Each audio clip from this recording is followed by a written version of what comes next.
Hello guys, welcome back to my channel. তো আজ অনেক দিন বাদে একটা নতুন ভিডিও নিয়ে এসেছি।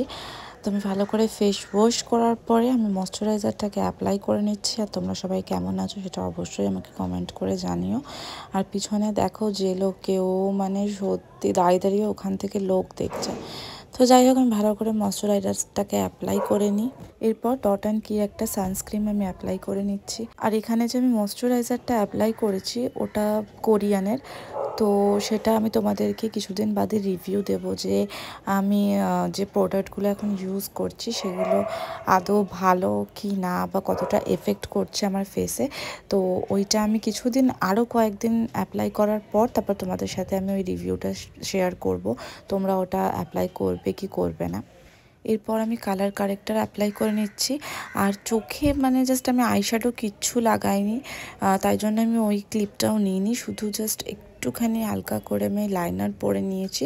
আর তার আগে একটু কালো কালারের কাজল দিয়ে ভালো করে একটু আইলিডের উপরটা একটু স্মাচ করে নিয়ে আমি লাইনার পরে নিয়েছি। তো ওই জন্য আমি আর ওই ক্লিপটা নিইনি, যেহেতু আমি আই মেকআপে কিচ্ছু করিনি।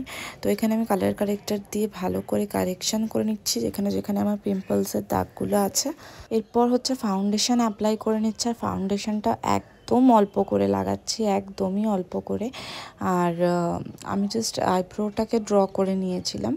এখানে আমার চুলটা দেখো পুরো কাকের বাসার মতন হয়ে আছে, মানে আমি যেরকম পেরেছি সেরকমভাবেই বেঁধে নিয়েছি চুলটাকে। আর এখন ভিডিওগুলো খুব কম আসছে কারণ আমি সময় পাচ্ছি না ভিডিও করার বা এডিট করার। তো এর কিছুদিন গেলে আমি হয়তো রেগুলার আবার ভিডিও দেওয়া স্টার্ট করব। তো তোমরা দেখতে থাকো আর সঙ্গে থাকো। আর এখানে ওকে দেখো দূরে দূরে খালি উঠছে, লোক দেখছে, চিৎকার করছে, আবার নেমে যাচ্ছে। এরপর হচ্ছে আমি কনসিলার অ্যাপ্লাই করে নিচ্ছি। আর এই কনসিলারটা মোটামুটি শেষের পথে, তাও বাঙালিদের রুচি যে খুঁচিয়ে খুঁচিয়ে সব বার করার।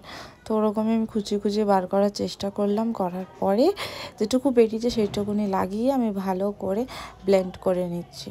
এরপর আমি কন্ট্যুর করে নিচ্ছি। আর আজকে শুধুমাত্র এই ক্রিম কন্ট্যুর দিয়েই কন্ট্যুর করব। আর কিছু দিয়ে মানে আমি আর পাউডার কন্ট্যুর ইউজ করিনি, শুধুমাত্র ক্রিম কন্ট্যুর দিয়ে ভালো করে আমি কন্ট্যুর করে নিয়েছি। এরপর আমি ব্লাশ অ্যাপ্লাই করে নিচ্ছি। এটাও আমি ক্রিম ব্লাশ দিয়ে ব্লাশটাকে অ্যাপ্লাই করেছি। একদম বেশি বেশি করে লাগিয়ে নিচ্ছি যেন গালগুলো পুরো টমেটোর মতন লাল হয়ে থাকে। তো এটাকে এবার ভালো করে ব্লেন্ড করে নেবো। পর পাউডার দিয়ে জাস্ট ভালো করে সেট করে নিচ্ছি। আর তোমাদের এই লুকটা কেমন লাগলো সেটা কিন্তু অবশ্যই জানাতে ভুলবে না। আর এই লুকটা পুরো দেখার জন্য শেষ অবধি ভিডিওটা দেখতে থাকো। একদম সিম্পল একটা স্যাটেল লুক করেছি, না কোনো আই মেকআপ না কিছু, কিন্তু তাও আলটিমেটলি আমার লাস্টে খুব ভালো লেগেছে, তাই জন্য তোমাদের সাথে আমি শেয়ার করলাম। তো তোমাদের কেমন লাগছে লুকটা সেটা কিন্তু অবশ্যই আমাকে কমেন্ট করে জানিও। এরপর মাস্কারা অ্যাপ্লাই করে নিচ্ছি। আর মাস্কারা লাগানোর সময় আমার মুখটা সবসময় এরকমই থাকে, তো কেন সেটা আমি বুঝতে পারি না। তো যাই হোক, ভালো করে একেবারে চোখের পাতাগুলো যা ছোটো ছোটো বড় বড় করার জন্য ভালো করে একেবারে মাস্কারা লাগিয়ে নিয়েছি। তারপর একদম সরু করে একটুখানি আমি কাজল পরে নিয়েছি, কারণ নাহলে চোখটা না খুব খালি খালি লাগছিলো, যেহেতু আই মেকআপটা আমি কিছুই করিনি।